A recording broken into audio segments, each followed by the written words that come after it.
ফিলিস্তিনের গাজায় শান্তি পরিকল্পনার দ্বিতীয় ধাপে দ্রুত পৌঁছানো নিয়ে আশাবাদী মার্কিন প্রেসিডেন্ট ডোনাল্ড ট্রাম্প।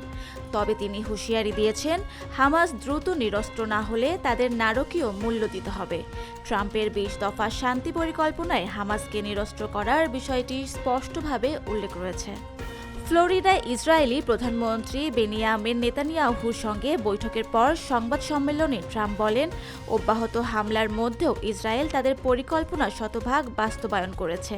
একই সঙ্গে ট্রাম্প ইরানকে নিয়েও কড়া বার্তা দেন। তিনি বলেন, ইরান যদি আবার ব্যালিস্টিক ক্ষেপণাস্ত্র বা পারমাণবিক কর্মসূচি পুনর্গঠন শুরু করে, তবে আমেরিকা আরেকটি বড় হামলার সমর্থন করতে পারে। এই হুমকির জবাবে ইরানের শীর্ষ উপদেষ্টা আলী শামখানি জানিয়েছেন, ইরানের ওপর যে কোনো আগ্রাসনের তাৎক্ষণিক ও কঠোর জবাব দেওয়া হবে। রাশিয়ার প্রেসিডেন্ট ভ্লাদিমির পুতিনের বাসভবনে ইউক্রেন ড্রোন হামলা চালানোর অভিযোগ তুলেছে মস্কো। হামলার সময় পুতিন কোথায় ছিলেন তা স্পষ্ট নয়। রুশ পররাষ্ট্রমন্ত্রী সের্গেই ল্যাভরভ এক বিবৃতিতে দাবি করেছেন, উত্তর পশ্চিম নভগোরদ অঞ্চলে পুতিনের রাষ্ট্রীয় বাসভবনে ৯১টি ড্রোন দিয়ে হামলা চালানো হয়। তবে সব ড্রোনই প্রতিরক্ষা ব্যবস্থায় ভূপাতিত করা হয়েছে, কোনো হতাহত বা ক্ষয়ক্ষতি হয়নি। তবে এ দাবি সরাসরি প্রত্যাখ্যান করেছে কিয়েভ।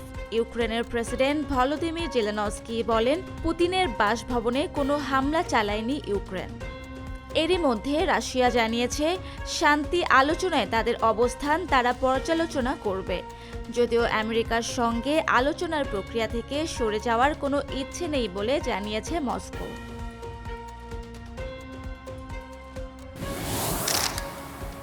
ইয়েমেনের মুকাল্লা বন্দরে দুটি জাহাজকে লক্ষ্য করে বিমান হামলা চালিয়েছে সৌদি আরবের নেতৃত্বাধীন জোট। জোটের দাবি, কোনো আনুষ্ঠানিক অনুমোদন ছাড়াই জাহাজ দুটি সেখানে প্রবেশ করেছিল। জোট বাহিনীর মুখপাত্র মেজর জেনারেল তুর্কি আল মালিকি জানান, জাহাজগুলো থেকে বিপুল পরিমাণ অস্ত্র ও যুদ্ধযান খালাস করা হয়, যা সাউদার্ন ট্রানজিশনাল কাউন্সিলের বাহিনীকে সহায়তার জন্য পাঠানো হয়েছিল। তার মতে, এসব অস্ত্র সংঘাত আরও উস্কে দেবার উদ্দেশ্যেই আনা হয়। তিনি বলেন, নিরাপত্তা হুমকির কারণে মঙ্গলবার সকালে সীমিত সামরিক অভিযান চালিয়ে অস্ত্র ও যুদ্ধযান লক্ষ্য করে হামলা করা হয়।